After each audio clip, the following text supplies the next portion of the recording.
हरे कृष्णा। जय श्री हरि। हे प्रिय भक्तों, जिन भक्तों ने रमा एकादशी का व्रत रखा था वे आज अपना व्रत खोलेंगे। आज का दिन बड़ा ही शुभ और मंगलकारी है। एकादशी के व्रत के पारण के दिन तुलसी माता की और लक्ष्मी माता की कथाओं को सुनने से ही व्रत पूर्ण माना जाता है और समस्त मनोकामनाएं पूर्ण होती हैं। तो जिन भक्तों ने व्रत नहीं भी रखा था उन्हें भी तुलसी माता की कथाओं को सुनने से धन संपत्ति और अनंत शुभ फलों की प्राप्ति होती है। तो आइए भगवान श्री लक्ष्मी नारायण जी के चरण कमलों का ध्यान करते हुए इन कथाओं को सुनते हैं। तो प्रेम से बोलिए श्री राधा कृष्ण भगवान की जय। तुलसी महारानी नमो नमो, हरि की पटरानी नमो नमो। एकादशी भगवान श्री हरि विष्णु की साक्षात शक्ति है, जिस शक्ति ने उस असुर का वध किया जिससे भगवान भी जीत पाने में असमर्थ थे। उस शक्ति के आगे भला मनुष्य के पाप रूपी असुर कैसे टिक सकते हैं। जिस शक्ति ने देवताओं के कष्ट को हर कर उन्हें सुख दिया वह प्राणी मात्र को क्या नहीं दे सकती। सुख, समृद्धि, शांति और मोक्ष समस्त सुख सहज ही प्राप्त हो जाते हैं। हे प्रिय भक्तों, 11 माता की भक्ति में इतनी शक्ति है कि जिसके प्रभाव से मनुष्य को सहज ही सभी प्रकार के सुख प्राप्त होते हैं और अंत समय में मोक्ष की प्राप्ति होती है। 11 माता की कथा के अनुसार सतयुग में एक महाभयंकर दैत्य हुआ करता था। उस दैत्य का नाम था मूर। उस दैत्य ने इंद्र आदि सभी देवताओं पर विजय प्राप्त करके उन्हें उनके पद से हटा दिया था। तब इंद्र आदि देवताओं ने भगवान शंकर से प्रार्थना की कि हे भोलेनाथ, हम सभी देवता मूर दैत्य के अत्याचारों से दुखी होकर मृत्यु लोक में अपना जीवन व्यतीत कर रहे हैं। राक्षस के भय से हम बहुत दुख और कष्ट भोग रहे हैं। मैं स्वयं बहुत दुखी और भयभीत हूँ। अन्य देवताओं की तो बात ही क्या करें। इसीलिए हे कैलाशपति, कृपया करके आप मूर दैत्य के अत्याचार से बचाने का कोई उपाय बताइए। हे प्रिय भक्तों, देवराज इंद्र की प्रार्थना सुनकर भगवान शंकर ने कहा, हे देवेंद्र, आप भगवान श्री हरि विष्णु की शरण में जाइए। मधु कैटभ का संहार करने वाले भगवान श्री हरि विष्णु देवताओं को अवश्य ही इस भय से मुक्त करेंगे। भगवान शंकर के आदेश के अनुसार इंद्र तथा अन्य सभी देवता क्षीर सागर गए, जहां पर भगवान श्री हरि विष्णु शेष शैया पर विराजमान थे। इंद्र सहित सभी देवताओं ने भगवान श्री हरि विष्णु को देखा और उनके सामने उपस्थित होकर उनकी स्तुति करने लगे। देवता कहने लगे, हे तीनों लोकों के स्वामी, आप स्तुति करने योग्य हैं। हम सभी देवताओं का आपको कोटि कोटि प्रणाम है। हे दैत्यों के संहारक, हम आपकी शरण में हैं। आप हमारी रक्षा करें। हे त्रिलोकपति, हम सभी देवता दैत्यों के अत्याचार से भयभीत होकर आपकी शरण में आए हैं।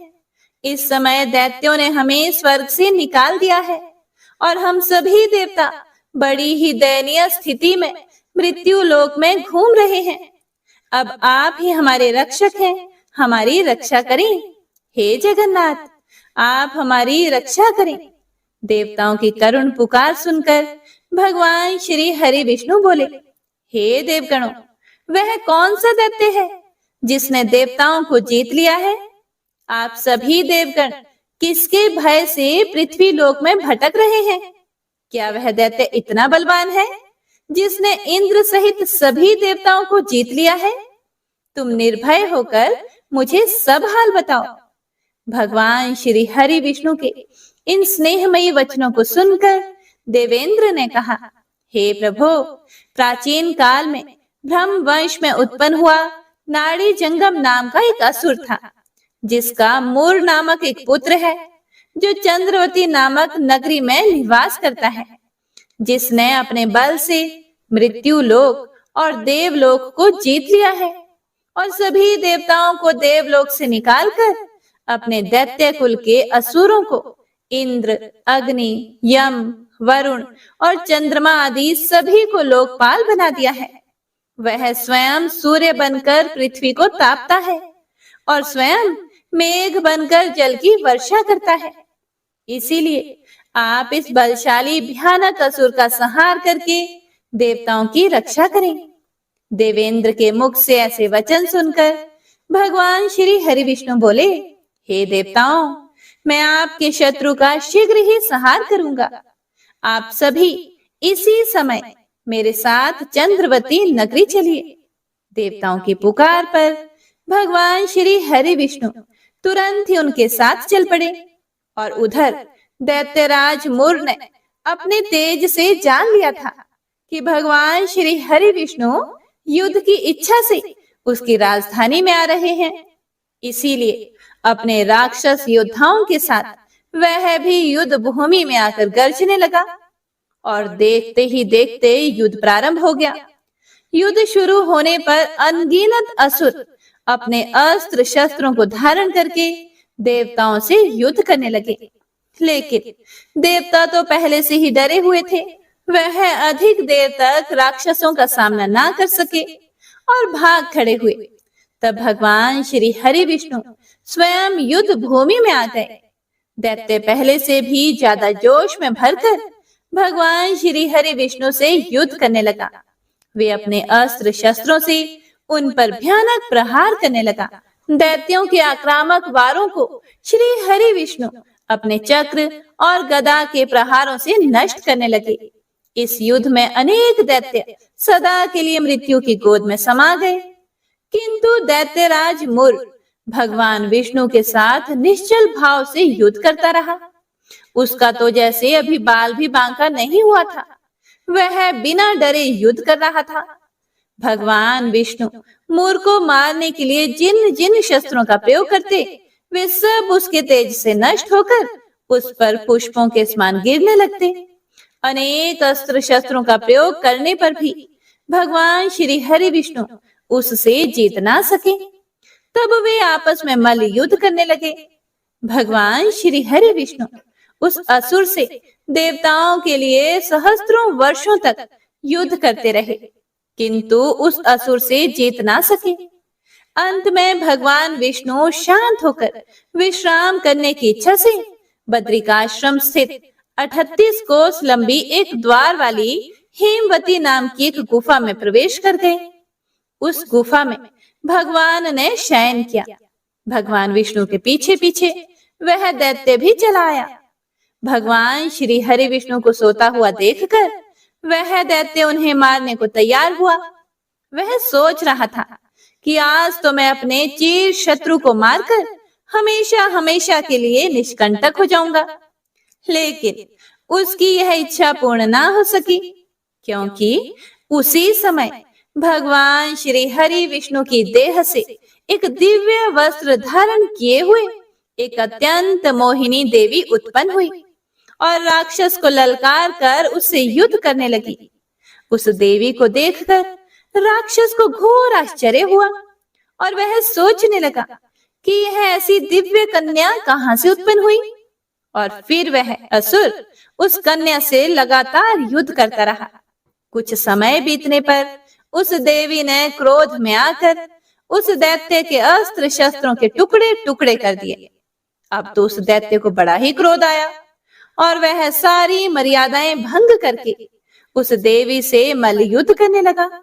उस तेजस्वी कन्या ने उसको धक्का मारकर मूर्छित कर दिया और उसकी मूर्छा टूटने से पूर्व ही उसका सिर काटकर धड़ से अलग कर दिया और सिर काटते ही वह असुर पृथ्वी पर गिरकर मृत्यु को प्राप्त हुआ और बाकी बचे हुए असुर अपने राजा का ऐसा दुखद अंत देखकर भयभीत होकर पाताल लोक में भाग गए।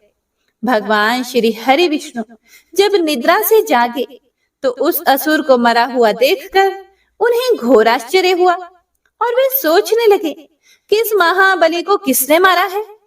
तब वह तेजस्वी कन्या श्री हरि से हाथ जोड़कर बोली, हे जगदीश्वर, यह असुर आपको मारने को तत्पर था।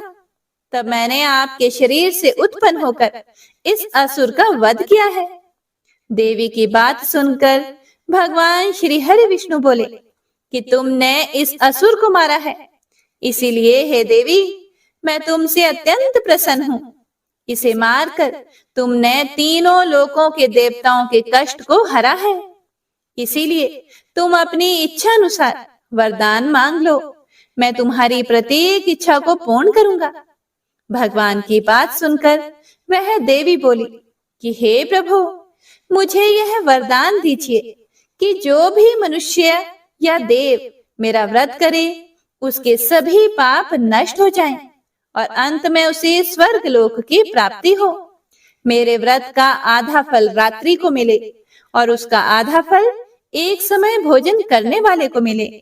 जो श्रद्धालु भक्ति पूर्वक मेरे व्रत को करें वे निश्चय ही वैकुंठ लोक को प्राप्त करें।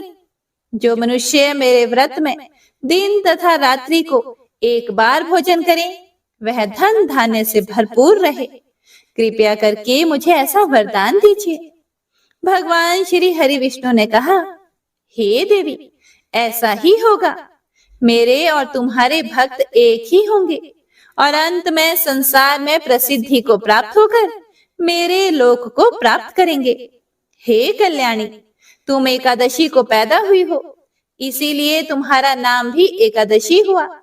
तथा जो मनुष्य इस दिन व्रत करेंगे उनके समस्त पाप समूल नष्ट हो जाएंगे। तुम मेरे लिए अब तीज, अष्टमी, नवमी और 14 से भी अधिक प्रिय हो। तुम्हारे व्रत का फल सभी तीर्थों के फल से भी महान होगा। यह मेरा अकाट्य कथन है। इतना कहकर भगवान श्री हरि विष्णु उसी स्थान पर अंतर ध्यान हो गए। तो सभी प्रेम से बोलिए, एकादशी माता और विष्णु भगवान की जय। हे प्रिय भक्तों, तो आइए अब सभी मनोकामनाओं को पूर्ण करने वाली तुलसी माता की बड़ी ही पावन कथा को सुनते हैं। एक बार एक गांव में एक बुजुर्ग महिला रहा करती थी। वह प्रतिदिन पूजा पाठ किया करती थी। वह रोज तुलसी माँ की पूजा करती थी और वह बुजुर्ग महिला रोज तुलसी माता से कहती, हे तुलसी माँ, तुम मुझे बहू दे, पीताम्बर की धोती दे, मीठा मीठा घास दे, वैकुंठ में वास दे, चटक की चाल दे, पटक की मौत दे, चंदन का काट दे, रानी का काज दे, दाल भात का भोजन दे, 11 की मौत दे और कृष्ण जी का कंधा दे। वह बुजुर्ग महिला हर महीने में तुलसी माता की रोज पूजा करती थी और उनके बिरले को रोज सींचती। तुलसी माता बुजुर्ग महिला की बात सुनकर धीरे धीरे सूखने लगी।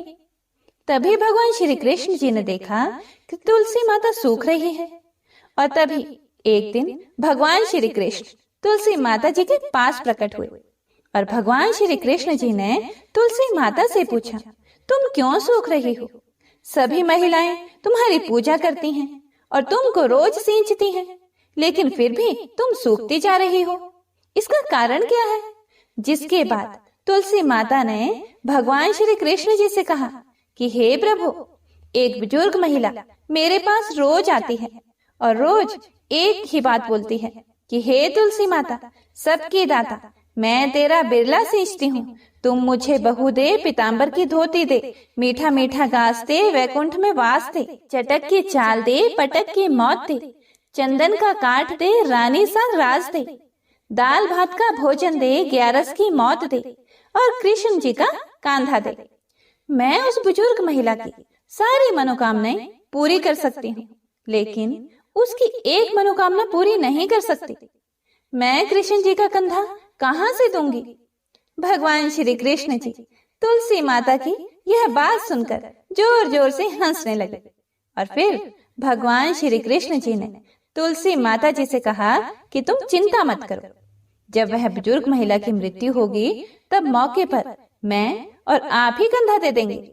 आप सुबह जब वह पूजा करने आए तब कह देना कि सब कुछ तुम्हें मिल जाएगा। कुछ दिनों बाद वह वृद्ध महिला ठोकर खाकर रास्ते में गिरकर मर गई। पूरे गांव के सभी लोग आए और उस महिला को सभी लोग धर्मात्मा मानते थे। उसको तुलसा जी की डोकरी कहते थे। उसके परिवार में कोई भी नहीं था, इसीलिए गांव वालों ने ही उसके अंतिम संस्कार करने की योजना बनाई और उसे नहलाकर जब वैकुंठी पर बैठाने के लिए उसे उठाने लगे तो उसका मृत शरीर इतना भारी हो गया था कि उसे कोई उठा नहीं पाया। यह सब देखकर वहां के सभी लोग तरह तरह की बातें करने लगे और कहने लगे कि यह इतना पूजा पाठ करती थी, हर समय माला फेरती थी, इसीलिए यह इतनी भारी हो गई है। वहीं पूरे गांव में चर्चा होने लगी कि डोकरी माई कोई भक्ति नहीं करती थी, यह छल कपट करती थी। हम जिसे धर्मात्मा समझते थे वह पापी है, जो कि किसी से भी नहीं उठ पा रही है। यह इसके कर्मों की सजा है। इधर भगवान ने सोचा कि मेरे भक्तों की निंदा हो रही है, इसीलिए भगवान ने बूढ़े ब्राह्मण का भेष धारण करके वहां पर आए और वहां पर जितने भी लोग इकट्ठे हुए थे उनसे पूछने लगे कि यहाँ पर इतनी भीड़ क्यों लगी है, जिससे लोग कहने लगे कि यह डोकरी माई मर गई है और पाप इतना था कि जिससे यह उठ ही नहीं पा रही है। सब उठा उठा कर थक गए। तब ब्राह्मण जी ने कहा कि मुझे एक बार डोकरी के कानों में कहने दो, फिर वह देखो कैसे उठती है। तो सभी लोगों ने कहा कि आप भी प्रयास करके देख लीजिए। तब भगवान ने उस वृद्ध महिला के कानों में कहा कि हे डोकरी माई, देखो मैं आ गया।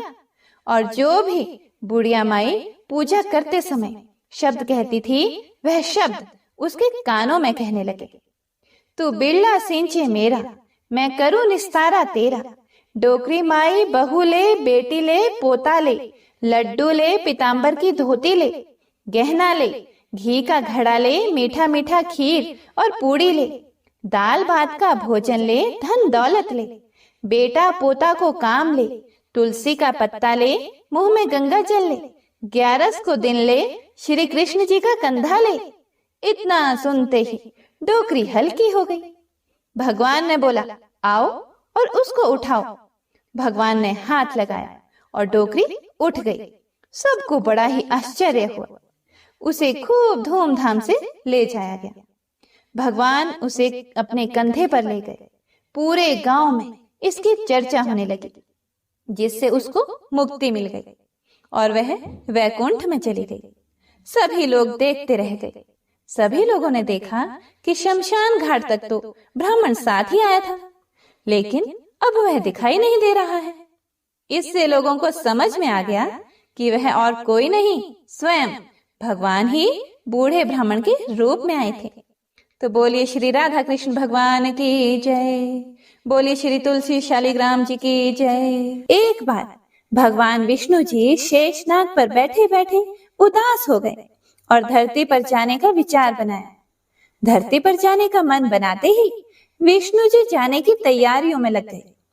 अपने स्वामी को तैयार होता देखकर लक्ष्मी जी ने उनसे पूछा कि हे स्वामी, आप कहाँ जाने की तैयारी में लगे हैं? जिसके उत्तर में विष्णु जी ने कहा कि हे देवी, मैं धरती लोक पर घूमने जा रहा हूँ। यह सुनकर माता लक्ष्मी जी का भी मन धरती पर जाने का हुआ और उन्होंने श्री हरि से इसकी आज्ञा मांगी। लक्ष्मी जी की प्रार्थना करने पर भगवान विष्णु जी बोले कि आप मेरे साथ चल सकते हो, लेकिन एक शर्त पर। अगर आप धरती पर पहुंचकर उत्तर दिशा की ओर ना देखें तो तभी मैं आपको अपने साथ लेकर जाऊंगा। यह सुनते ही माता लक्ष्मी जी तुरंत हाँ कर देती हैं और विष्णु जी के साथ धरती लोक पर जाने के लिए तैयार हो जाती हैं। माता लक्ष्मी जी और भगवान विष्णु जी सुबह सुबह धरती पर पहुंच गए। जब वे पहुंचे तब सूर्य देवता उदय हो ही रहे थे। कुछ दिनों पहले ही बरसात हुई थी, इसीलिए धरती पर चारों ओर हरियाली ही हरियाली थी। धरती बेहद ही सुंदर दिखाई दे रही थी। इसीलिए माँ लक्ष्मी जी मंत्र मुग्ध होकर धरती के चारों ओर देख रही थी। माँ लक्ष्मी जी भूल गई कि पति को क्या वचन देकर साथ आई है। अपनी नजर घुमाते हुए उन्होंने कब उत्तर दिशा की ओर देखा, उन्हें पता ही नहीं चला। मन ही मन में मुग्ध हुई माता लक्ष्मी जी ने जब उत्तर दिशा की ओर देखा तो उन्हें एक सुंदर बगीचा नजर आया। उस ओर से भीनी भीनी खुशबू आ रही थी। बगीचे में बहुत ही सुंदर सुंदर फूल खिले हुए थे। फूलों को देखते ही माँ लक्ष्मी बिना सोचे समझे उस खेत में चली गई और एक सुंदर सा फूल तोड़कर लाई। फूल तोड़ने के बाद जैसे ही माँ लक्ष्मी जी भगवान विष्णु के पास वापस लौट कर आई, तब भगवान विष्णु जी की आंखों में आंसू भरे थे। माँ लक्ष्मी जी के हाथ में फूल देखकर विष्णु जी बोले कि कभी भी किसी से बिना पूछे उसका कुछ भी नहीं लेना चाहिए, और साथ ही माँ लक्ष्मी जी को विष्णु जी को दिया हुआ वचन भी याद दिलाया। माँ लक्ष्मी जी को जब अपनी भूल का आभास हुआ तो उन्होंने भगवान के सामने इस भूल की क्षमा मांगी। विष्णु जी ने कहा कि आपने जो भूल की है उसकी सजा तो आपको अवश्य मिलेगी। जिस माली के खेत से आपने बिना पूछे फूल तोड़ा है, यह एक प्रकार की चोरी है। इसीलिए अब आप 3 वर्षों तक माली के घर नौकर बनकर रहो। उसके बाद मैं आपको वैकुंठ में वापस बुलाऊंगा। भगवान विष्णु जी का आदेश मानकर माता लक्ष्मी जी चुपचाप सर झुकाकर मान स्वीकार किया। जिसके बाद माँ लक्ष्मी जी ने एक गरीब औरत का रूप धारण किया और उस खेत के मालिक के घर गई। माधव नाम के उस मालिक का एक झोपड़ा था, जहां माधव पत्नी, 2 बेटे और 3 बेटियों के साथ रहता था। माता लक्ष्मी जी जब एक साधारण औरत बनकर माधव के झोंपड़े पर पधारी तो माधव ने पूछा कि बहन आप कौन हो? तब माँ लक्ष्मी ने कहा कि मैं एक गरीब औरत हूँ, मेरी देखभाल करने वाला कोई नहीं, मैंने कई दिनों से खाना भी नहीं खाया, मुझे कोई भी काम दे दो, मैं तुम्हारे घर का काम किया करूंगी और इसके बदले में आप मुझे अपने घर के एक कोने में आसरा दे देना। माधव बहुत ही अच्छे दिल का मालिक था, उसे उन पर दया आ गई, लेकिन उसने कहा बहन मैं तो बहुत ही गरीब हूँ, मेरी कमाई से मेरे घर का खर्च काफी कठिनाई से चलता है, लेकिन अगर मेरी 3 बेटियां हैं उसकी जगह अगर 4 बेटियां होती तो भी मुझे गुजारा करना था। अगर आप मेरी बेटी बनकर और जैसा रूखा सूखा हम खाते हैं उसमें खुश रह सकती हो तो बेटी अंदर आ जाओ। माधव ने माँ लक्ष्मी जी को अपने झोंपड़े में शरण दे दी और माँ लक्ष्मी जी 3 साल तक उस माधव के घर पर नौकरानी बनकर रही। कथा के अनुसार कहा जाता है कि जिस दिन माँ लक्ष्मी जी माधव के घर आई थी, उसके दूसरे दिन ही माधव को फूलों से इतनी आमदनी हुई कि शाम को उसने एक गाय खरीद ली। फिर धीरे धीरे माधव ने जमीन खरीद ली और सबने अच्छे अच्छे कपड़े भी बनवा लिए। कुछ समय बाद माधव ने एक बड़ा पक्का घर भी बनवा लिया। माधव हमेशा सोचता था कि मुझे यह सब इस महिला के आने के बाद ही मिला है, इस बेटी के रूप में मेरी किस्मत आ गई है। एक दिन माधव जब अपने खेतों से काम खत्म करके घर आया तो उसने अपने घर के द्वार पर गहनों से लदी एक देवी स्वरूप औरत को देखा। जब वह पास गया तो उसे आभास हुआ कि यह तो मेरी मुंह बोली चौथी बेटी यानी वही औरत है। कुछ समय के बाद वह समझ गया कि यह देवी कोई और नहीं बल्कि स्वयं माँ लक्ष्मी जी है। यह जानकर माधव बोला कि हे माँ मुझे क्षमा कर दो, हमने आपसे अनजाने में ही घर और खेत में काम करवाया। हे माँ यह हमसे कैसा अपराध हो गया, माँ हम सबको माफ कर दो। यह सुनकर माँ लक्ष्मी जी मुस्कुराई और बोली कि हे माधव तुम तो बहुत ही अच्छे और दयालु व्यक्ति हो, तुमने मुझे अपनी बेटी की तरह रखा, अपने परिवार का सदस्य बनाया।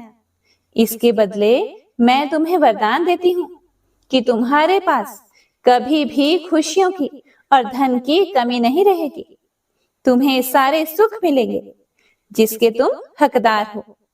इसके बाद माँ लक्ष्मी जी अपने स्वामी श्री हरि के द्वारा भेजे रथ में बैठकर वैकुंठ लोक चली गई। हे माँ मेरी नम्र विनती है कि जैसे माधव पर कृपा दृष्टि रखी वैसी ही कृपा दृष्टि हमारे समाज और देश पर रखना।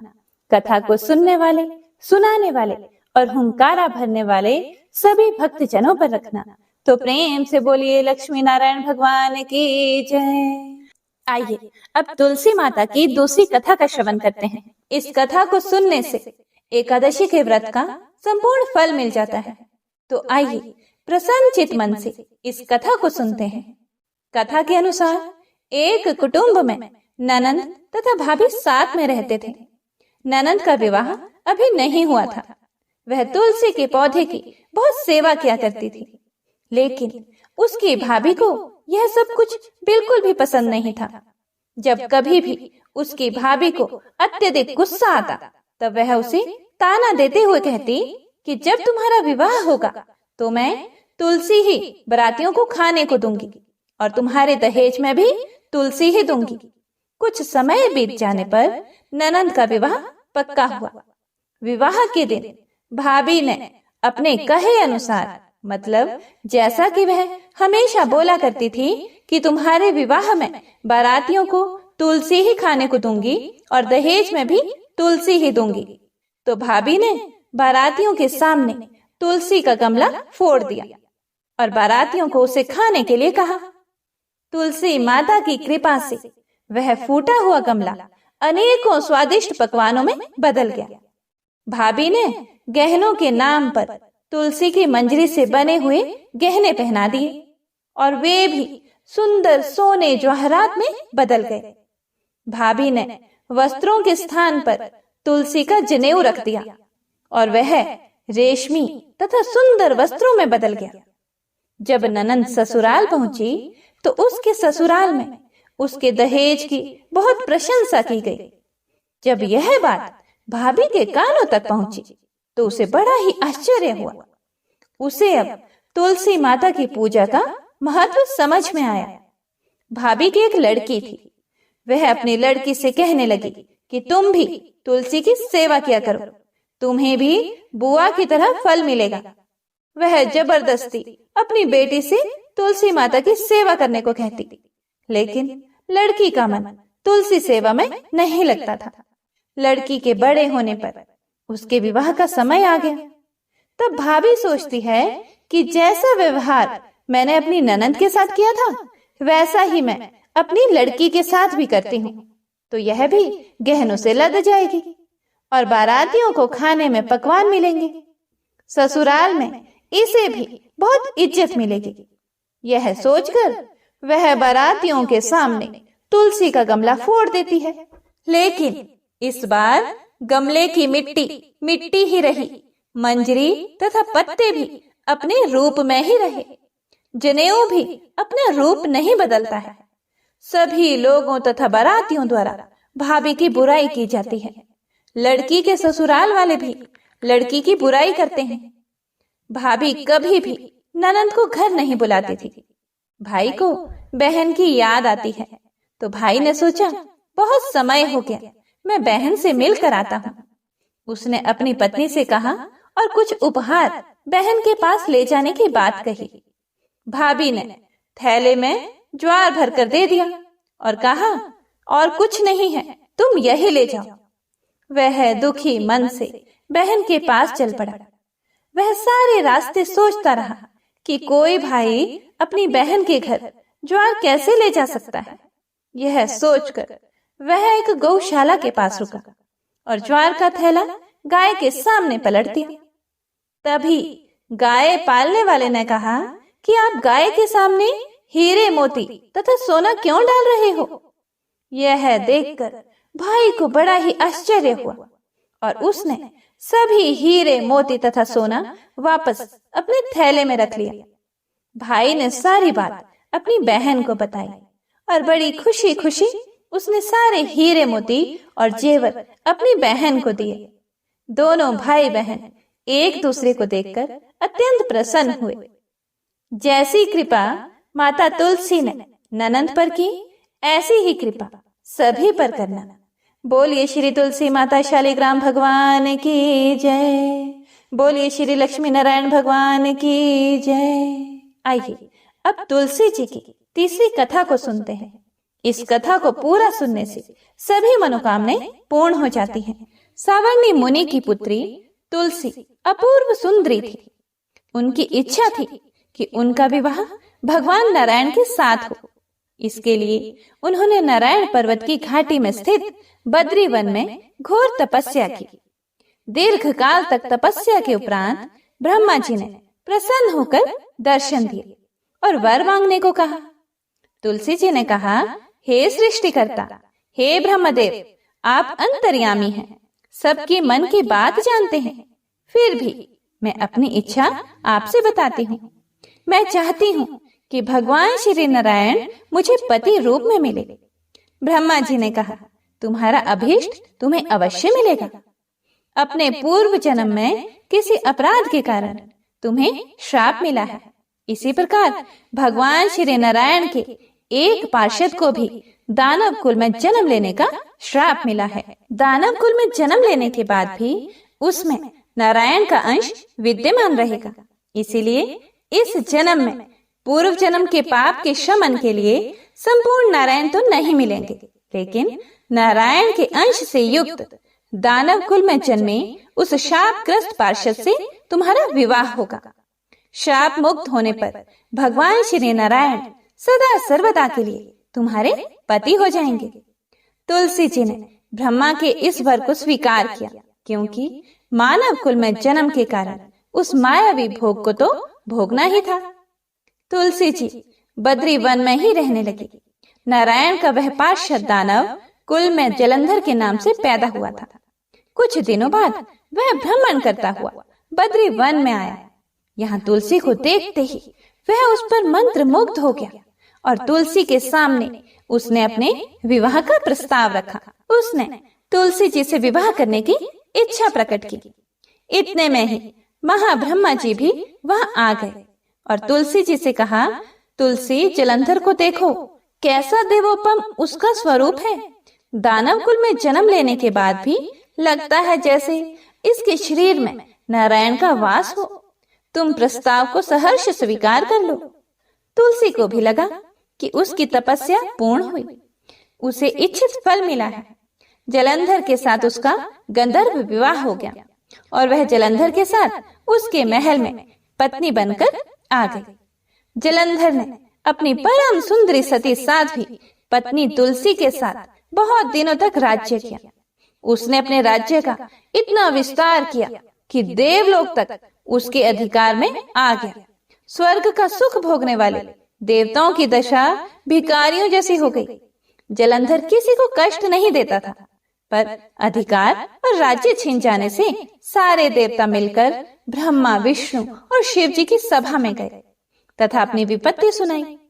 ब्रह्मा जी ने कहा, तुलसी परम साध्वी है, उसका विवाह जलंधर से मैंने ही कराया था। जलंधर को तब तक नहीं हराया जा सकता या मारा जा सकता जब तक तुलसी को ना छला जाए। विष्णु जी ने कहा, जलंधर पूर्व जन्म में मेरा पार्षद था। श्राप के कारण उसे दैत्य कुल में जन्म लेना पड़ा। इस जन्म में भी मेरा अंश उसमें व्याप्त है। साथ ही तुलसी के पतिव्रत धर्म से वह अजय है।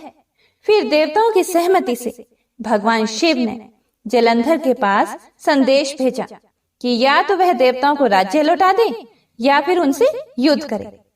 जलंधर शंकर के पास पहुंचा। उसने कहा, देवाधिदेव, आपके लिए देवताओं का पक्ष लेना उचित नहीं है। राज्य बढ़ाना हर राजा का कर्तव्य है। मैं किसी को दुखी नहीं कर रहा हूँ। देवताओं से कहिए कि वे मेरी प्रजा बनकर रहे। मैंने आपका कोई भी अपमान नहीं किया है।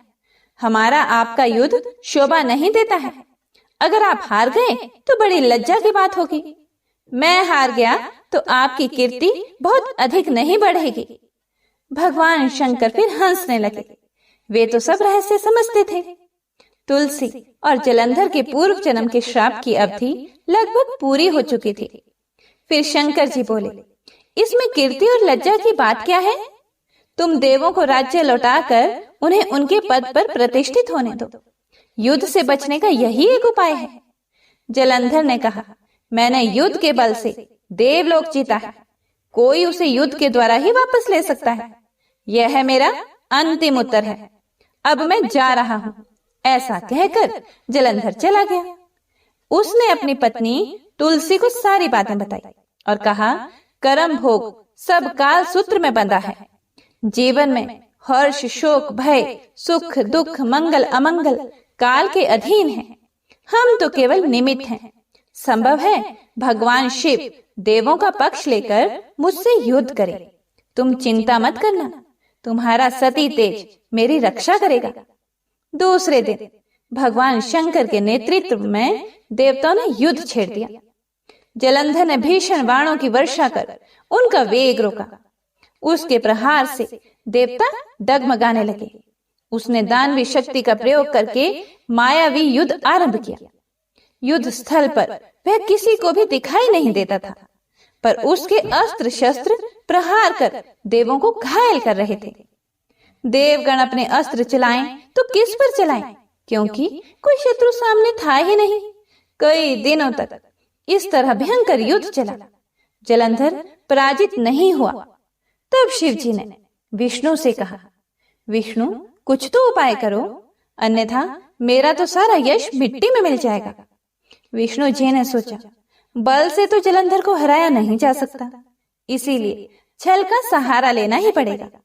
उन्होंने तुरंत अपना स्वरूप जलंधर जैसा बनाया और अस्त्र शस्त्र से सुसज्जित हो तुलसी जी के पास पहुंच गए। बोले, प्रिय, मैं युद्ध जीत गया। सारे देवता भगवान शंकर समेत हार गए। इस खुशी में आओ, मैं तुम्हें अपने अंग से लगा लूं। पति को प्रत्यक्ष खड़ा देखकर तथा विजय का समाचार सुनकर वह दौड़कर मायावी जलंधर के गले से लिपट गई। इस प्रकार पति पत्नी दोनों ने आलिंगन होकर खूब खुशी मनाई। पर पुरुष के साथ इस प्रकार के व्यवहार से उसका सती तेज नष्ट हो गया। उसका सती तेज जो जलंधर की कवच के रूप में रक्षा कर रहा था, वह कवच नष्ट हो गया। जलंधर शक्तिहीन हो गया। यह जानते ही भगवान शंकर ने अपने त्रिशूल से प्रहार किया। त्रिशूल के लगते ही जलंधर जलकर भस्म हो गया। जलंधर के मरने को जानकर विष्णु अपने असली रूप में आ गए। सामने अपने पति जलंधर के स्थान पर भगवान विष्णु को खड़ा देखकर तुलसी बहुत विस्मित हुई। उसको पता लग गया कि स्वयं नारायण ने उसके साथ छल किया है।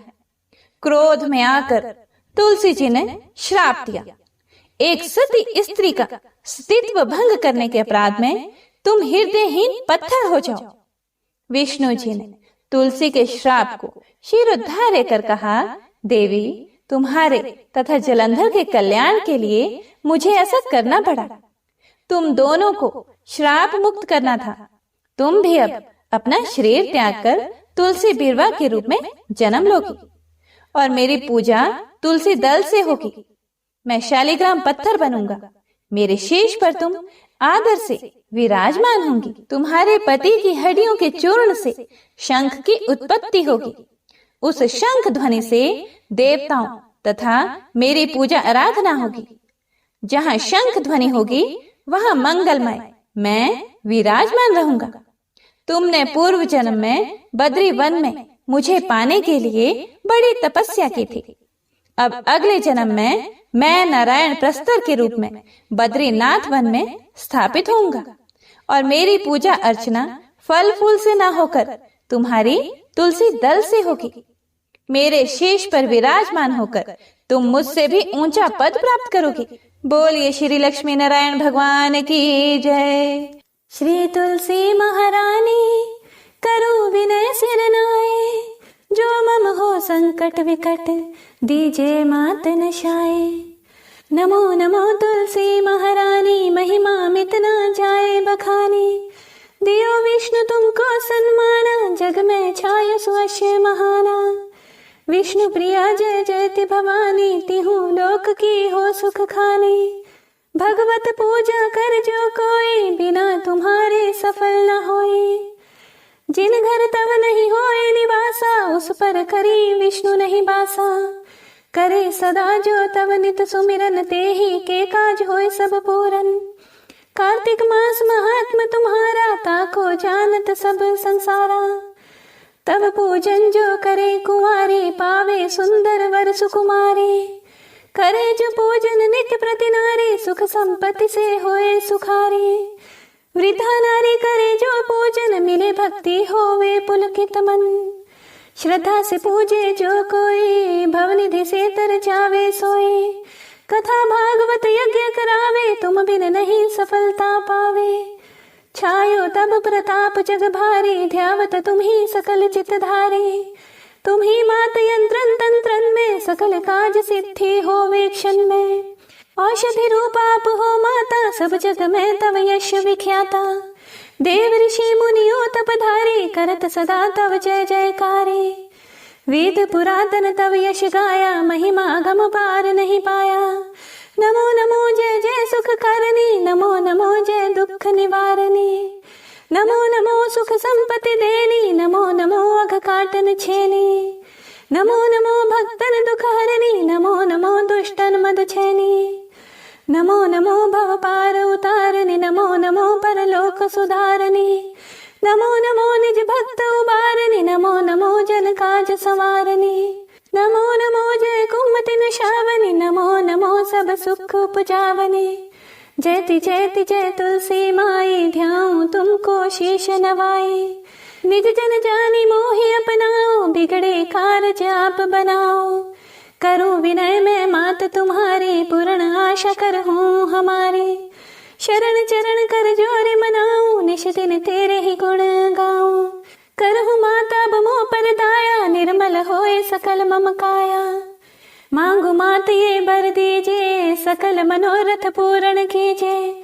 जानू नहीं कुछ नेम आचारा, क्षमहु मात अपराध हमारा। 12 मास करे जो पूजा, ता सम जग में और न दूजा। प्रथम ही गंगा जल मंगवावे, फिर सुंदर स्नान करावे। चंदन अक्षत पुष्प चढ़ावे, धूप दीप नैवेद्य लगावे। करे आचमन गंगा जल से, ध्यान करे हृदय निर्मल से। पाठ करे फिर चालीसा की, स्तुति करे मात तुलसा की। यह विधि पूजा करे हमेशा, ताके तन नहीं रहे कलेशा। करे मास कार्तिक का साधन, सोवे नित्य पवित्र हुई जाही। है यह कथा महासुखदाई, पढ़े सुने सो भव तर जाए। तुलसी मैया तुम कल्याणी, तुम्हारी महिमा सब जग जानी। भावना तुझे मानित नित ध्यावे, गागा कर्मा तुझे रिझावे। यह श्री तुलसी चालीसा, पाठ करे जो कोई। गोविंद सो फल पावही, जो मन इच्छा होए। तुलसी चालीसा संपूर्ण। हे प्रिय भक्तों, तो आज की इन कथाओं को सुनने के लिए आपका दिल से धन्यवाद। अगर आप चैनल पर पहली बार आए हैं और आपको कथाएं पसंद आई हो, तो लाइक करके कमेंट बॉक्स में जयकारा जरूर लगाइएगा और साथ ही चैनल को सब्सक्राइब भी कीजिएगा। हमारे चैनल पर कार्तिक मास महात्म्य की कथाओं का श्रवण जरूर कीजिएगा और पुण्य फल अर्जित कीजिएगा। भगवान श्री हरि विष्णु और माता लक्ष्मी आपकी समस्त मनोकामनाओं को पूर्ण करें। जय श्री हरि।